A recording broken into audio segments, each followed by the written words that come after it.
Alors, bonsoir tout le monde. Bienvenue à cette séance. Excusez-moi, je pense que je suis en fin de saison, qu'on va dire. Hein. Excusez ma voix un peu nasillarde. Je pense que j'ai attrapé quelques petits virus qui circulent à l'hôtel de ville. Alors, on est aujourd'hui, on va présenter une séance extraordinaire pour le programme triennal d'immobilisation 2026-2027, 2028 du conseil municipal du 17 décembre 2025. Alors, j'aurais besoin de quelqu'un pour proposer l'ordre du jour. Je propose. Quelqu'un pour appuyer? Et j'appuie. Alors, on va passer à la présentation du programme triennal. Alors, ce soir, bien évidemment, on vous présente le PTI, communément appelé 2026-2028. Pour la première fois, on va faire ça un petit peu différemment. Normalement, c'est l'administration qui présente le programme. Mais ce soir, ce sont les élus qui allons présenter ce programme triennal d'immobilisation parce que ce ne sont pas seulement des chiffres et des projets, ce sont des choix qui sont structurants, des priorités collectives et un engagement politique ferme envers la population, celle de planifier avec rigueur, transparence et responsabilité. Ces choix ont été posés en tenant compte du contexte économique actuel, confirmé par le ministre Girard récemment dans son récent rapport sur la situation financière du Québec, deuxième trimestre 2025-2026, qui confirme un ralentissement économique et le maintien d'un cadre financier provincial axé sur la rigueur budgétaire, avec un retour à l'équilibre à l'horizon 2029-30. C'est un constat qui est lucide, puis une autre façon de faire. Alors, au cours des dernières années, Bromont a été confronté à des défis majeurs. Une pression croissante sur les finances publiques, des besoins importants en infrastructure, des enjeux structurants liés au développement du territoire et une gouvernance appelée à évoluer pour mieux répondre aux attentes des citoyens. Face à ces constats, il est devenu évident qu'une autre façon de planifier et d'investir était nécessaire. Une approche plus responsable, plus transparente et surtout plus respectueuse de la capacité de payer des citoyens aujourd'hui comme demain. Alors, notre objectif, il est clair. On veut bâtir une ville tournée vers l'avenir sans hypothéquer celui des générations futures. Au fur et à mesure de la présentation, vous constaterez que le rythme des investissements qui ont été revus ont diminué les investissements triennaux prévus des années antérieures de presque 60 pour la période de 2026-2028. Ce n'est pas un recul, c'est un choix responsable et assumé. C'est un choix qui reflète notre volonté de respecter la capacité de payer des citoyens, de ralentir lorsque nécessaire afin de mieux planifier et de reprendre le contrôle de la trajectoire financière de la ville de Bromont. Nous avons choisi d'utiliser la nouvelle politique de gestion de la dette comme un véritable outil de décision. En ce sens, l'endettement va demeurer sous les seuils maximaux établis par la politique. La part du service de la dette dans le budget de fonctionnement sera maîtrisée et surtout, la Ville amorce un redressement graduel qui permet de retrouver une marge de manœuvre financière. Cette flexibilité est essentielle dans un contexte économique incertain. Une ville qui n'a pas de manœuvre devient une ville vulnérable.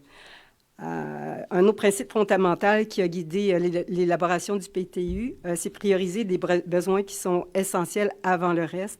Alors, on a misé vraiment sur l'eau potable, les eaux usées, le réseau routier, la pérennité des infrastructures existantes. Ce sont des projets, évidemment, qui sont moins visibles, moins sexy, mais qui sont nécessaires. On a aussi également voulu être rigoureux et transparent dans notre façon de planifier le PTI. Donc, ce PTI réduit les projets qui n'étaient pas suffisamment mûrs. Il évite d'engager l'administration dans des travaux qui risqueraient d'être reportés ou annulés. Il distingue clairement ce qui est réaliste, finançable et prioritaire. Alors, c'est une approche de gouvernance rigoureuse, honnête et respectueuse de la confiance des citoyens. Maintenant, je vais laisser la place à Lucie Riendeau et M. Métivier qui vont vous faire la présentation du PTI comme tel, avec les détails. Merci.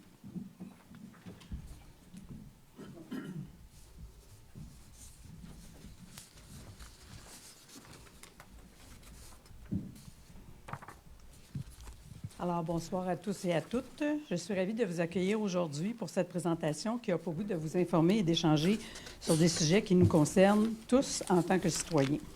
Sans plus tarder, commençons par passer en revue les projets réalisés en 2025 qui témoignent de notre engagement envers le développement et le bien-être de notre ville. Alors, voici le bilan des investissements. On commence par la gestion, centre de gestion des actifs. Le projet est pratiquement terminé. Il ne reste que quelques travaux à faire. Des dépenses déjà engagées pour 2026 au montant de 3 millions. Le coût final des travaux sera établi au cours de l'année 2026. La livraison provisoire est prévue pour février 2026. Ensuite, l'intercepteur PP5 phase 3. En fait, c'est un projet estimé à 6,5 millions. La phase finale du collecteur qui a pour but de mettre hors service le PP5 situé au coin de la route 241 et du chemin Grimby. C'est plus ou moins 1500 mètres linéaires de conduite ayant un diamètre de 750 mm qui ont été faits. Le projet comprend aussi une partie de la conduite de redondance d'eau potable. En fait, il y a eu dans le domaine André, si je ne me trompe pas, c'est 39 branchements qui ont été faits pour des résidences potentielles. Il y a 22 résidences existantes, dont 5 propriétaires qui ont demandé leur permis de raccordement. Ensuite, de ces 39-là, les 22, les 17 restantes, c'est des subdivisions de terrain de l'eau possibles qui ont demandé à ce qu'ils puissent avoir de l'eau puis qu'eux puissent se connecter si jamais ils décident de subdiviser le terrain. Alors, on va passer au Parc Grégoire. Je vais laisser M. Métivier en parler parce que c'est dans son secteur. Merci. Donc, d'entrée de jeu par rapport à ce projet-là, je veux réitérer de grands remerciements au conseil précédent, puis à Mme Jocelyne Corbeil d'avoir travaillé à réaliser ce projet-là dans mon quartier. C'est un projet qui était attendu depuis longtemps, puis les commentaires sont extrêmement positifs dans le quartier. Donc, merci à l'ancien conseil et à Jocelyne. Donc, oui, dans le parc, en fait, ce qui a été fait, il y a eu des modules de jeu des modules de jeux d'eau qui ont été installés. Puis toute la végétation et l'aménagement a été refait autour. Ici, on voit les modules de jeu aussi qui ont été installés. Il y a eu la surface aussi multisport qui a été refaite complètement. Donc, il y a eu des terrains de pickleball aménagés sur la surface, entre autres terrains de basket. Donc, déjà à l'automne tard, même au premier froid, il y avait déjà des joueurs et des joueuses de pickleball qui étaient sur le terrain. Donc, c'était vraiment beau à voir. Donc, un investissement ici de près d'1,5 million là, qui a été fait au Parc Grégoire à Adamsville. Là. Merci. Alors, on va continuer avec l'augmentation des capacités de la station d'eau d'épuration. Ensuite, c'est un projet estimé à 800 000 $. Le but, c'est d'augmenter la capacité de la station pour pouvoir accueillir de nouveaux débits pour des débits charges pour l'industriel, le commercial et le résidentiel. Puis il s'agit d'ajouter des unités écofixes dans les bassins de décantation pour optimiser et améliorer la rapidité de traitement. Alors, c'est ce qu'on voit ici. C'était un bassin qui a été installé. Alors, il installe les bassins, l'écofix dans le bassin pour accélérer. Monsieur Médou, je pense que c'est de l'air, c'est filtré, de l'oxygène. Oui, effectivement, c'est des modules avec des médias. Donc, les bactéries vont se fixer sur ces médias-là avec de l'injection de verre pour faire l'épuration. Parfait, merci beaucoup. Ensuite, on passe à la prochaine. Travaux sur la rue Métis, à estimer à peu près à 500 000 $. C'est des travaux de fondation, stabilisation de l'érosion, contrôle des sédiments à la rivière. C'est sur plus ou moins 525 mètres linéaires. Et c'est un aménagement d'un aire de virage aussi qui a été fait dans ce projet-là. Ensuite, on a eu les travaux du chemin La Pointe qui sont estimés à 1,3 million. C'est la réflexion de plus ou moins 800 mètres de la structure de la chaussée, la mise en place de l'enrobé bitumineux, l'asphalte, amélioration du drainage, régularisation de l'emprise publique et végétalisation. Ensuite, on va passer au fait saignant, priorité. Voilà. Alors, ça, c'est l'estimation des investissements triennaux. Alors, ici, en bas, on voit le PTI 2025 avec les montants qui avaient été prévus, donc pour un total de 96,6 millions. Ici, c'est le PTI que nous, on vous présente avec des investissements totaux de 40 millions. Alors, depuis les 2 dernières années, comme la mairesse l'a dit, on s'est beaucoup endetté. Alors, nous devons être prudents. Fait que nous désirons bien comprendre les dossiers avec tous les tenants et aboutissants. Faites à noter que on met quand même 40 millions, mais on est plus prudent. Alors, je vais passer la parole à M. Métivier pour les tableaux suivants. Merci. Donc, ici, on a vraiment un résumé des faits saillants du PTI 26-28. Donc, il y a quand même beaucoup d'investissements. C'est, comme Mme la mairesse a dit, c'est quand même un PTI, malheureusement, qui n'est pas sexy. Ce n'est pas un PTI qui va faire que les élus, on va se faire prendre en photo dans les médias, malheureusement, mais c'est un PTI vraiment important, c'est un PTI prudent, responsable. Il y a quand même beaucoup de sous quand même qui sont investis dans les infrastructures de base. Fait qu'on voit quand même 17 millions au niveau de l'eau potable. On a au-dessus de 5 millions pour les eaux usées, au-delà de 8 millions pour le réseau routier. Évidemment, les véhicules, il faut toujours renouveler la flotte, donc il y a au-delà de 2 millions pour ça. Les barrages, il y a 2 barrages à stabiliser pour un peu plus d'1 million. Puis il y a différents autres postes d'investissement là, au niveau des parcs, machinerie, équipements, etc. On va les voir un petit peu plus en détail dans les prochaines slides. Donc, prochaine slide, maître terrien au diaporama en bon français. Donc, bon, ici, on voit un peu les sources de financement. On voit en détail un peu les sources de financement pour les 3 années du PTI. Donc, on voit là, en 2026 qu'il y a 2,3 millions qui vient budget fonds de roulement pour un total de 5,5 millions pour le PTI. Emprunt-ville, au niveau de la dette, on voit qu'il y a 6,8 millions en 2026 pour un total de près de 13 millions pour les 3 années du PTI. Au niveau des redevances, il y a tout près d'1 million en 2026 pour un total de près de 14 millions à la fin du PTI. Au niveau des subventions, au total, on a près de 5 millions. Et le surplus, les autres fonds, on a 3 millions là, pour les 3 années du PTI. Prochaine diaporama, maître. Donc, si on a les faits saillants, dans le fond, de chaque catégorie là, les postes d'investissement qu'on trouve dans le PTI. Donc, comme premier fait saillant, la réfection de la prise d'eau brute et remplacement de la génératrice à la centrale de traitement des eaux. Et juste un petit aparté, Monsieur directeur général, Monsieur Médou, si jamais je m'égare ou que j'ai un blackout, parce que c'est quand même beaucoup d'informations qu'on a dû absorber dans les dernières semaines. Donc, n'hésitez pas à me reprendre et à complémenter ce que je dis. Donc, au niveau de la prise d'eau brute, en fait, il faut refaire, au niveau de la centrale de traitement des eaux dans la rivière, il faut refaire l'ouvrage en béton qui est complètement désuet. Puis la génératrice, bien, c'est une vieille machine qu'on nous a expliqué qui est complètement désuète. Les pièces sont rendues très, très dures à trouver. Donc, on doit absolument changer cette génératrice-là pour sécuriser nos installations. Ensuite, il y a le prolongement des infras sur la rue Stansted pour près de 3 millions. En fait, c'est qu'on va emmener les égouts et les aqueducs jusqu'au chemin Huntingdon. Évidemment, dans ce montant-là, il va être inclus le drainage puis le pavage de la chaussée. Aussi, on a l'optimisation de la filière de traitement d'eau potable.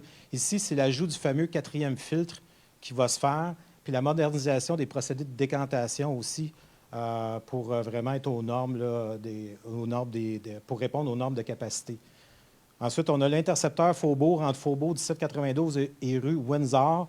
Donc, ici, c'est qu'on crée un nouvel intercepteur vraiment pour les égouts sanitaires, dans le fond, pour libérer le PP4 là, en continuité avec les travaux du PP5.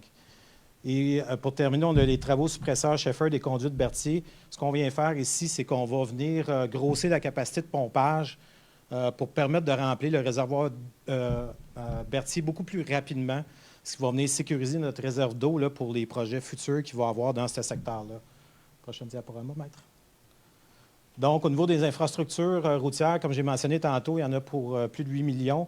Donc, vu le nouveau projet domiciliaire Home qui est au coin de Pierre-Laporte et Shefford, le ministère des Transports nous oblige à installer un feu de circulation et on doit refaire toute la configuration de l'intersection. Fait que si on en a pour plus de 3 millions, évidemment, ça, c'est un peu le maintien de nos actifs, rechargement de chemin de gravier et maintien des infrastructures au niveau de l'asphaltage, du pavage, donc il y en a près de 2 millions.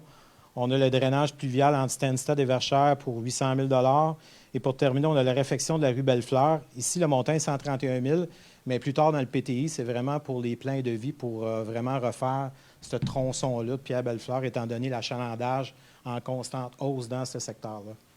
Prochaine slide. Pour les bâtiments, on en a pour près de 3 millions. Un des faits saillants, c'est l'aménagement du bureau citoyen qui est très attendu depuis longtemps. En fait, on va réaménager le hall d'entrée ici pour permettre aux citoyens d'avoir un contact humain plus important. Au lieu de faire des requêtes seulement via le web, les citoyens vont pouvoir venir ici faire leur requête directement avec quelqu'un pour les accompagner, pour les aider. Fait que ça ramène un contact un petit peu plus proche entre citoyens puis l'administration. Donc, c'est un projet qui est attendu là, pour les prochains mois. L'analyse des besoins pour les mises aux normes de l'hôtel de ville, on a prévu un budget parce que, bon, l'hôtel de ville commence à dater, puis tous les systèmes mécaniques, ventilation, chauffage, climatisation, ça fonctionne vraiment plus bien. La température est incontrôlable dans l'hôtel de ville. Donc, on veut faire vraiment un PFT pour analyser vraiment les coûts de cette réfection-là pour prendre les meilleures décisions possibles. Et ensuite, bien, finalement, il y a la finalisation du centre de gestion des actifs pour un peu plus d'1,5 million. Donc, ça, Mme Riendeau, tantôt, elle nous a présenté un petit peu ce projet-là. Prochaine slide, maître. Donc, au niveau des parcs, des espaces verts, on en a pour tout près d'1 million.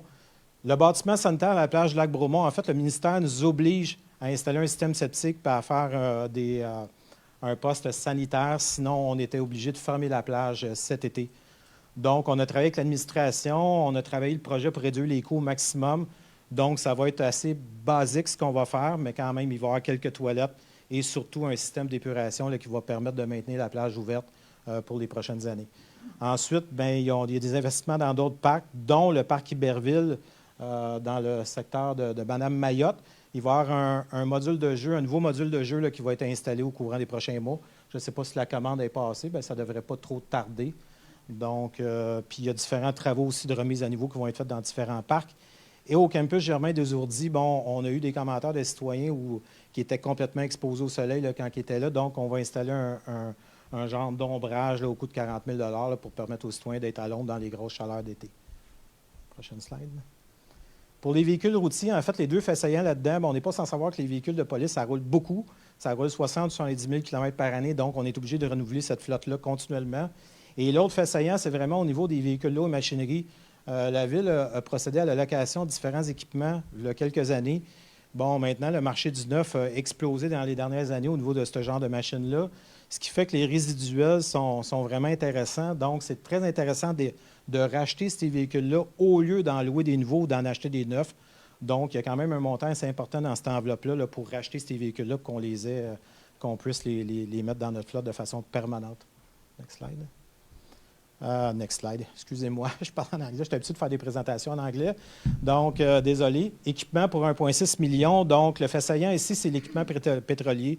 C'est en fait au niveau du centre de gestion des actifs. Il y a des équipements là, pour aller remplir les réservoirs d'essence et de fioul de nos différentes machineries. Les équipements de remplissage actuels sont complètement désuets. On doit renouveler ces équipements-là. Donc, on va démanteler, procéder au retrait des vieux équipements et installer des nouveaux équipements. Ça, il y en a pour près de 900 000 $. Et ensuite, le dernier point où on a mis une enveloppe de 225 000 $, c'est que tous les élus, pendant la campagne électorale, on a reçu beaucoup de commentaires de citoyens qui se plaignaient de la sécurité dans les rues. Donc, on a prévu une enveloppe là, vraiment pour nous permettre, suite à des analyses, de peut-être procéder à des mesures d'apaisement, etc. Donc, on a prévu un budget de 225 000 $ suite aux différentes analyses qu'on pourra faire dans les prochaines années. Et la dernière slide, dernière diaporama, le barrage pour 1,3 million. Donc, c'est ce que je mentionnais un petit peu plus tôt. Le barrage du Lac-Bromont et le barrage du Centre-Équestre ont besoin d'être stabilisés. Fait que ici, on a pour 1,3 million d'investissements effectués sur ces deux barrages-là. Bon, ici, on a un tableau qui est vraiment intéressant. Je vais l'expliquer quand même rapidement. On a les colonnes bleues, en fait, qui sont l'année qui se termine et les 3 années du PTI. On a les colonnes vertes où on a nos fameuses cibles de la politique de gestion de la dette qui a été adoptée par l'ancien conseil, si je ne me trompe pas, au mois de mai ou juin dernier. Donc, pour nous, c'était extrêmement important de travailler autour de ces cibles-là. Ces cibles-là ont été réfléchies. Donc, c'était quand même un devoir pour nous de se tenir auprès de ces cibles-là. Donc, quand on regarde différents indicateurs, il y en a 2 que je mettrai l'emphase dessus. qui est l'endettement total sur la RFU. La RFU, en fait, c'est la richesse financière uniformisée de la ville. En fait, c'est la valeur totale de son parc immobilier. C'est un indicateur dans le domaine municipal qui est utilisé beaucoup. Et on voit ici, en 2025, on était à 1,52 $ versus la cible qui est à 1,50 $ et le maximum de la cible est à 1,70 $. Et on voit un petit pic ici en 2026 pour ensuite, on va rabaisser cet indicateur-là jusqu'à la fin du PTI en 2028. L'autre indicateur que j'attire votre attention, c'est vraiment l'endettement total sur les revenus de fonctionnement de la ville. Fait qu'on voit un pic assez important ici, fin 2025. Le pic est projeté à 170 % quand notre cible est à 160, le maximum à 175. Fait qu'on était quand même très, très proche du maximum. Mais on voit au fil des investissements des prochaines années, puis de la rigueur qu'on a voulu mettre dans ce PTI-là, on voit qu'on redescend un peu cet indicateur-là jusqu'à être en bas de la cible. Donc, on dégage une marge de manœuvre. Pour nous, c'est important parce que comme nouvel élu, on est quand même 6 nouvelles élus, on est un nouveau conseil et on a besoin de mieux comprendre les futurs investissements de la ville.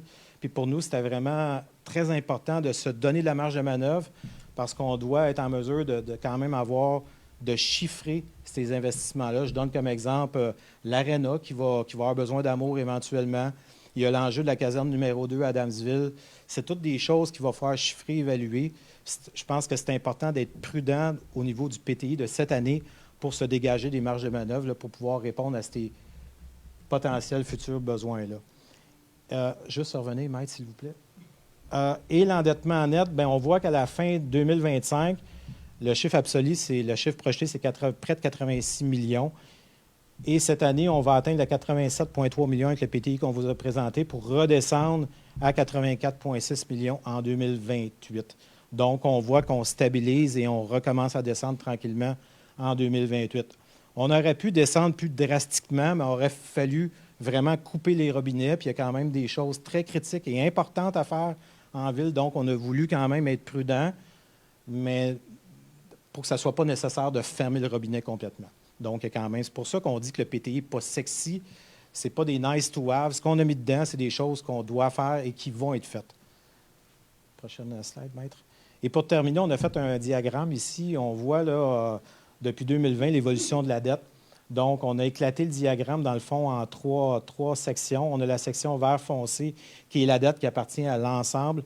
On a la section bleue, qui est la dette qui appartient au secteur.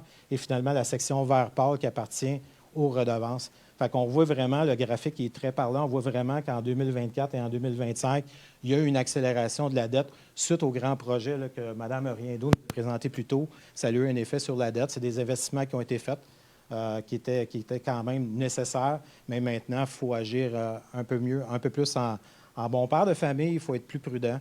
Fait que c'est un petit peu ça qui nous a parlé et qui a dit, OK, il faut regarder, il faut analyser les choses comme il faut là, c'est un genre d'année de transition, finalement, 2026 pour nous, le Conseil. Donc, moi, ça compléterait notre présentation. Puis, l'équipe vous souhaite de joyeux temps des fêtes à toutes et à tous. La chanson de Noël, ça ne sera pas pour ce soir, malheureusement. J'aimerais que vous reveniez à la slide d'avant, Maître Terrien. Là. Oui, avant que je vais avoir une petite conclusion, je voudrais partir de ça. Merci beaucoup à M. Métivier. J'aimerais prendre le temps de remercier toute l'administration, l'ensemble des chefs d'équipe de tous les départements. On les a fait travailler très fort. On est arrivé avec, ils avaient un gros PTI, et puis on a réduit ça. Ils sont retournés à la table à dessin, et puis ils ont été extrêmement collaborateurs. Je prends juste à la plage du lac Bromont, on avait un projet de 1,9 million pour faire des blocs sanitaires, puis on est arrivé à une solution de 300 000. C'est peut-être pas l'idéal, mais sinon on fermait la plage. Donc, comment on fait? On travaille avec les gens qui sont en place, puis qui sont inventifs quand même, puis on est arrivé avec une solution qui est peut-être plus temporaire, mais qui va nous permettre de pouvoir installer les blocs sanitaires à la bonne place puis évaluer comme il faut ce qu'on fait avec la plage du lac Bromont. Donc, je voudrais vous remercier l'ensemble de l'administration. Vous avez été très collaborateurs. Ça n'a jamais rouspété. Ils ont travaillé fort puis ils ont livré la marchandise. Donc, vous voyez bien que ce plan triennal-là, c'est pas vraiment quelque chose pour impressionner par son ampleur. On n'a pas de grandes dépenses extravagantes. C'est surtout pour assurer une certaine cohérence avec ce qu'on avait promis en campagne électorale aussi. Ça traduit une gestion financière responsable, une planification réaliste, puis une attention constante à la capacité de payer de la collectivité. Vous devez garder en tête que dès la fin de 2025, si on regarde le tableau qui est là, il y a près de 18 de l'endettement de la Ville qui est relié aux redevances de développement et que cette proportion atteindra 24 d'ici 2028. Ces chiffres sont très parlants. Ils démontrent que le développement génère des coûts importants en infrastructure et que ces coûts doivent être assumés de façon équitable. Dans ce contexte, on veut être très clair. Il n'est pas question d'engager des investissements majeurs liés à l'expansion de la Ville tant que le cadre de redevance de développement n'est pas clarifié. Bromont fait face à des choix structurants, notamment quant à sa capacité à fournir de l'eau et à financer les infrastructures importantes sans faire exploser l'endettement de Bromont et le compte de taxes de la collectivité. Ces choix doivent être collectifs, réfléchis et assumés avec rigueur, transparence et intégrité. C'est exactement dans cet esprit que nous entendons défendre tout au long de notre mandat les intérêts financiers et urbanistiques de la collectivité. Alors, je remercie tout le monde, encore chacun des départements, les conseillers autour de moi. On a travaillé fort, puis je pense qu'on est arrivé à un résultat assez concluant. Maintenant, on va prendre, sur une année où on va prendre le temps, comme l'a dit M. Métivier, d'étudier comme il faut tout ce qui s'en vient, parce qu'évidemment, si on veut continuer à accueillir des gens à Bromont, il faudra investir, mais il faudra s'asseoir tous ensemble pour le faire, sinon on n'y arrivera pas. Alors, merci pour ça. On va passer maintenant à la première période de questions. C'est bien ça?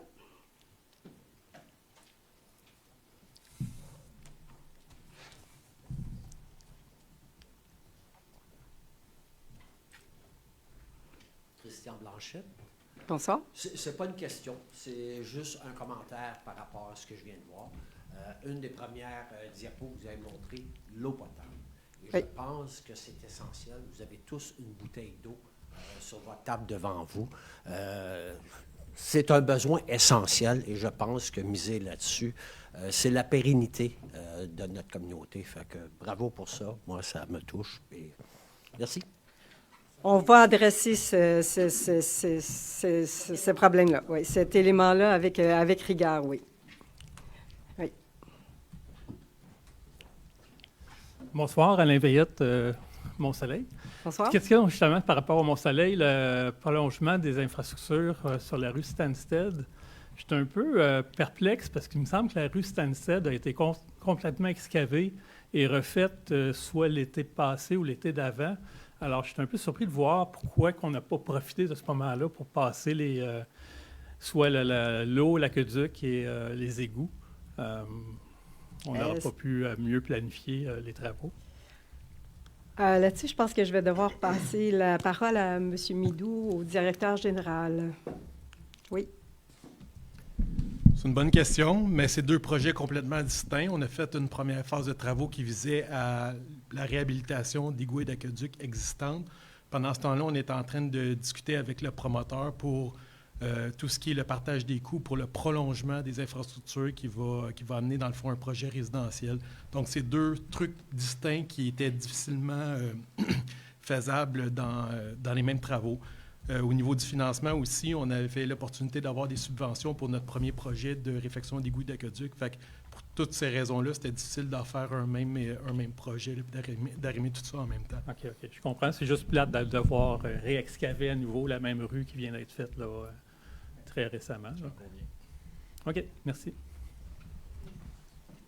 D'autres questions? J'ai peut-être une petite précision. En fait, on ne va pas réouvrir l'entièreté de la rue qui a été faite. Tout ce qui a été fait, c'est à la fin des travaux, on va excaver là pour connecter le nouveau réseau. Fait que je veux que ça soit très clair pour l'ensemble de la population.